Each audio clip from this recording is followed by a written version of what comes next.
കർത്താവിൽ പ്രിയരെ,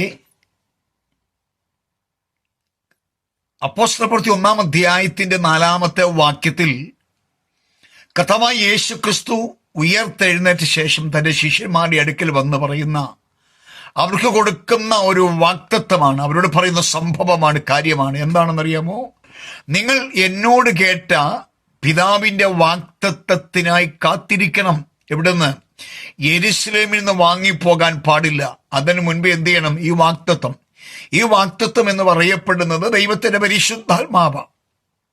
അതുവരെയും അവിടെ മേൽ ദൈവത്തിന്റെ പരിശുദ്ധാത്മാവ് വന്നിട്ടില്ലായിരുന്നു. അതുകൊണ്ടാണ് യോഹന്നാന്റെ സുവിശേഷം പഠിക്കുമ്പോൾ നമുക്ക് മനസ്സിലാക്കാൻ കഴിയുന്നത്, കർത്താവായ യേശു ക്രിസ്തു പറഞ്ഞല്ലോ, ഞാൻ പോകാഞ്ഞാൽ കാര്യസ്ഥൻ വരത്തില്ല, ഞാൻ പോയാലോ കാര്യസ്ഥൻ നിങ്ങളുടെ അടുക്കൽ വരും.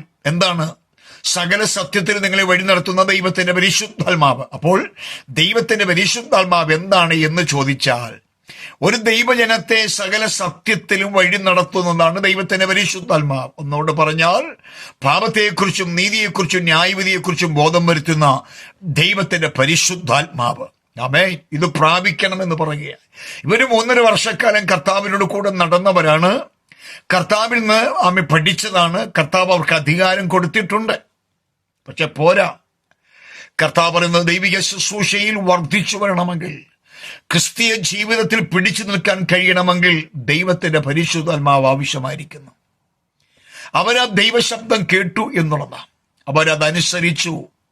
മർക്കോസിന്റെ മാളികമുറിയിൽ അവർ കാത്തിരുന്നു. എന്നാൽ അവിടെ കർത്താവ് പറഞ്ഞൊരു കാര്യമുണ്ട്, എന്നോട് കേട്ട പിതാവിന്റെ വാക്തത്വത്തിന് വേണ്ടി കാത്തിരിക്കാൻ. ഡേറ്റ് പറഞ്ഞില്ല, മാസം പറഞ്ഞില്ല, ആഴ്ച പറഞ്ഞില്ല, ദിവസങ്ങൾ പറഞ്ഞില്ല. സ്വർഗാരോഹണ ശേഷം 10 ദിവസത്തോളം അവർ കാത്തിരുന്നു. ദൈവത്തിന്റെ പരിശുദ്ധാത്മാവ് അവരുടെ മേൽ വന്നു. ഞാൻ ഇന്ന് ഈ സന്ദേശം പറയുമ്പോൾ ഒരു കാര്യം ഞാൻ പറയട്ടെ. കർത്താവായ യേശു ക്രിസ്തു നമ്മളോട് പറഞ്ഞ ദൈവിക വാക്തത്വങ്ങള്, വചനങ്ങള്, നമുക്ക് തന്ന പ്രോമിസുകളൊക്കെ നിവർത്തിച്ചു തരാൻ കർത്താവ് വിശ്വസ്തനാണ്.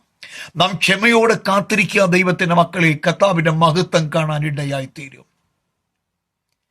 കർത്താവായ യേശു ക്രിസ്തു, ദൈവത്തിന്റെ പരിശുദ്ധാത്മാവ്, ദൈവവചനത്തിലൂടെ ദൈവം നമുക്കൊരു പ്രോമിസ് തന്നിട്ടുണ്ടെങ്കിൽ, ഒരു വാക്തത്വം തന്നിട്ടുണ്ടെങ്കിൽ, ഏറ്റവും വലിയ വാക്തത്വം എന്ന് പറയുന്നത് നിത്യതയാണ്. ഞാനത് മറക്കുന്നില്ല. ഏറ്റവും വലിയ വാക്തത്വം ദൈവരാജ്യമാ. ഈ ഭൂമിയിലെ യാതൊന്നും ഒരു വാക്തത്വമല്ല എന്നെനിക്ക് നന്നായിട്ടറിയാം. തെറ്റിദ്ധരിക്കരുത്. ഏറ്റവും വലിയ വാക്തത്വം കർത്താവ് യോഹന്നാന്റെ സുവിശേഷം 14-ാം അധ്യായത്തിൽ പറഞ്ഞു, നിങ്ങളുടെ ഹൃദയം കലങ്ങിപ്പോകരുത്, ദൈവത്തിൽ വിശ്വസിപ്പീൻ, എന്നിലും വിശ്വസിപ്പീൻ.